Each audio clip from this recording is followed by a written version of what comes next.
السلام علیکم دوستو، کیسے ہیں آپ سب؟ میں زبینہ فیاض ایک بار پھر آپ کے ساتھ تو میں شروع کر رہی ہوں کتاب غم نہ کرے، جس کے رائٹر ہے ڈاکٹر آئز القرنی اور جس کا ترجمہ کیا ہے قطریف شہباز ندوی صاحب نے۔ تو شروع کرتے ہیں غم نہ کرے پارٹ 62۔ اے لوگو، تم اللہ کے محتاج ہو اور وہ حمید و بے نیاز ہے۔ آپ کو پورے طور پر اور علم الیقین کی حد تک جاننا چاہیے کہ اللہ کے علاوہ کوئی نہ ہدایت دے سکتا ہے، نہ مدد کر سکتا ہے، نہ حفاظت کر سکتا اور نہ کچھ دے سکتا ہے۔ لہٰذا دل کو بس اسی سے جوڑیے۔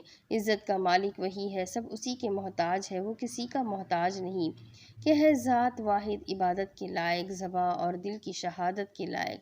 اسی سے ڈرو گر ڈرو تم کسی سے، اسی پر مرو گر مرو تم کسی پہ۔ اس کی عبادت اور اطاعت سے اس کا قرب حاصل کرے۔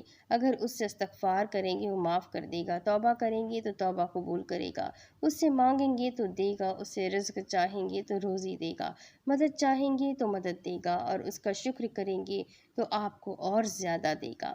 اللہ سے راضی رہو۔ اللہ کو رب، اسلام کو دین اور محمد کو نبی ماننے کے لوازم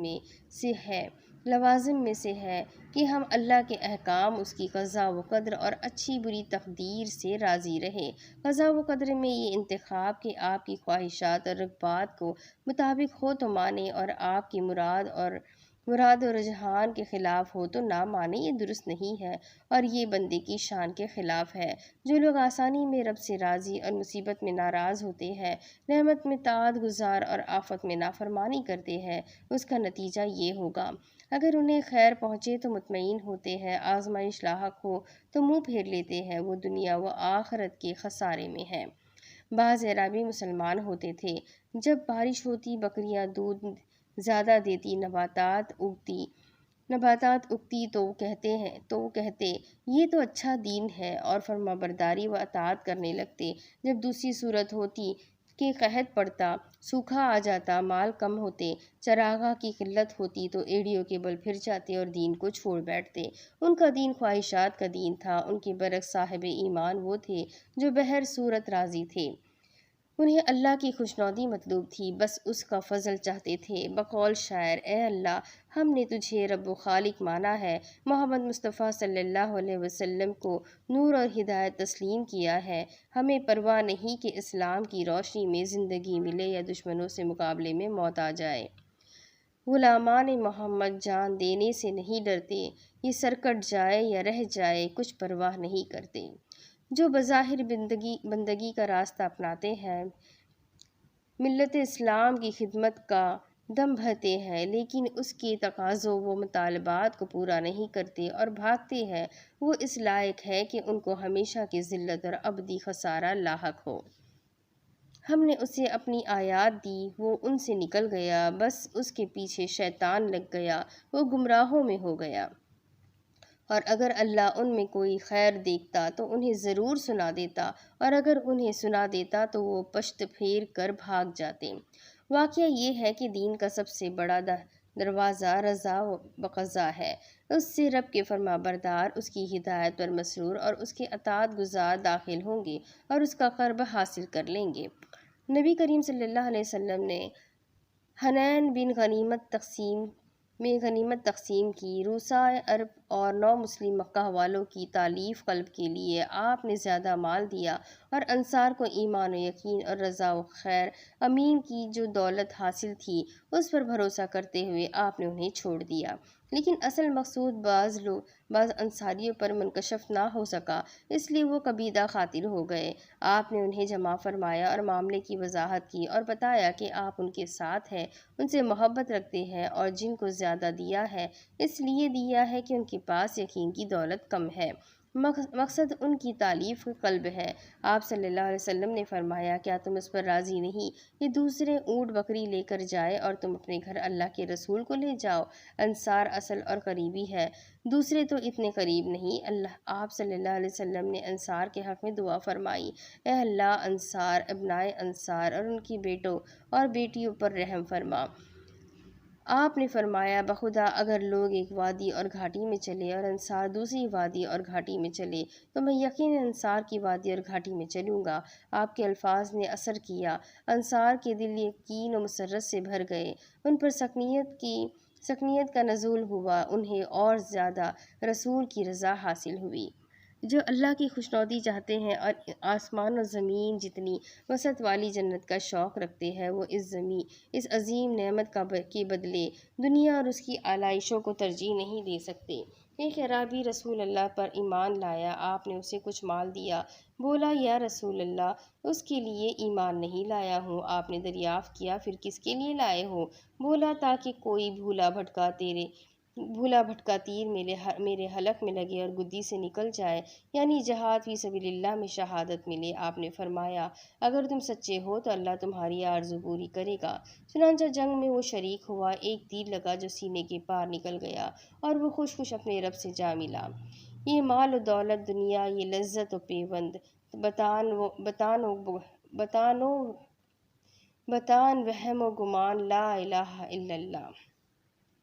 ایک بار آپ نے مال غنیمت تقسیم کیا، بعض ان لوگوں کو جو مال کے حریص تھے، دین و امانت اور بلند اقدار کے لحاظ سے غریب تھے، زیادہ دیا، اور ان کے مقابلے میں انہیں کم دیا جو اللہ کے راستے میں اخلاص کے ساتھ لڑتے تھے اور اپنی جان و مال کی قربانیاں دے رہے تھے۔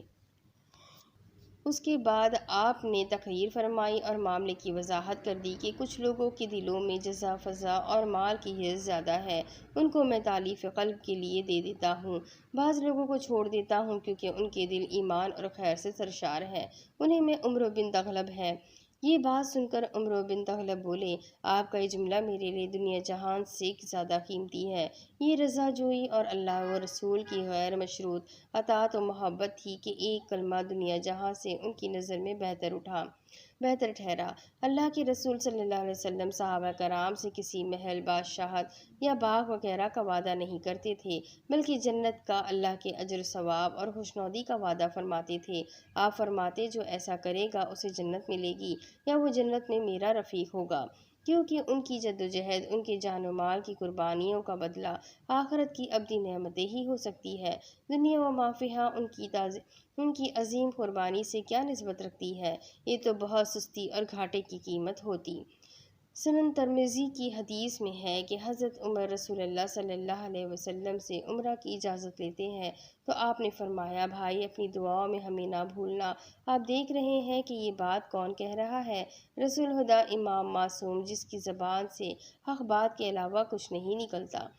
یہ ایک عظیم، نفیس اور قیمتی بات ہے جس کے بارے میں حضرت عمر بعد میں فرمایا کرتے تھے کہ یہ ایسا کلمہ تھا جو میرے لیے دنیا و ما فیہا سے بہتر تھا۔ یہاں آپ کو احساس ہونا چاہیے کہ جیسے خود آپ سے بھی نبی کریم یہی بات کہہ رہے ہیں۔ نگاہ عشق و مستی میں وہی اول، وہی آخر، وہی قرآن، وہی فرقہ، وہی یاسین، وہی طٰہٰ۔ رب تعالیٰ سے رسول صلی اللہ علیہ وسلم کی رضا اس درجے کی تھی کہ اسے بیان نہیں کیا جا سکتا۔ غنا ہو یا فقر، جنگ ہو یا صلاح، قوت ہو یا کمزوری، صحت ہو یا بیماری، شدت ہو یا فراخی، ہر حال میں آپ راضی برضا رہتے تھے۔ آپ نے یتیمی کا غم اٹھایا، فقر کو جھیلا کہ کبھی خراب کھجوروں سے کام چلتا اور کبھی پیٹ پر پتھر باندھنے کی نوبت آ جاتی، کبھی اپنی ذرہ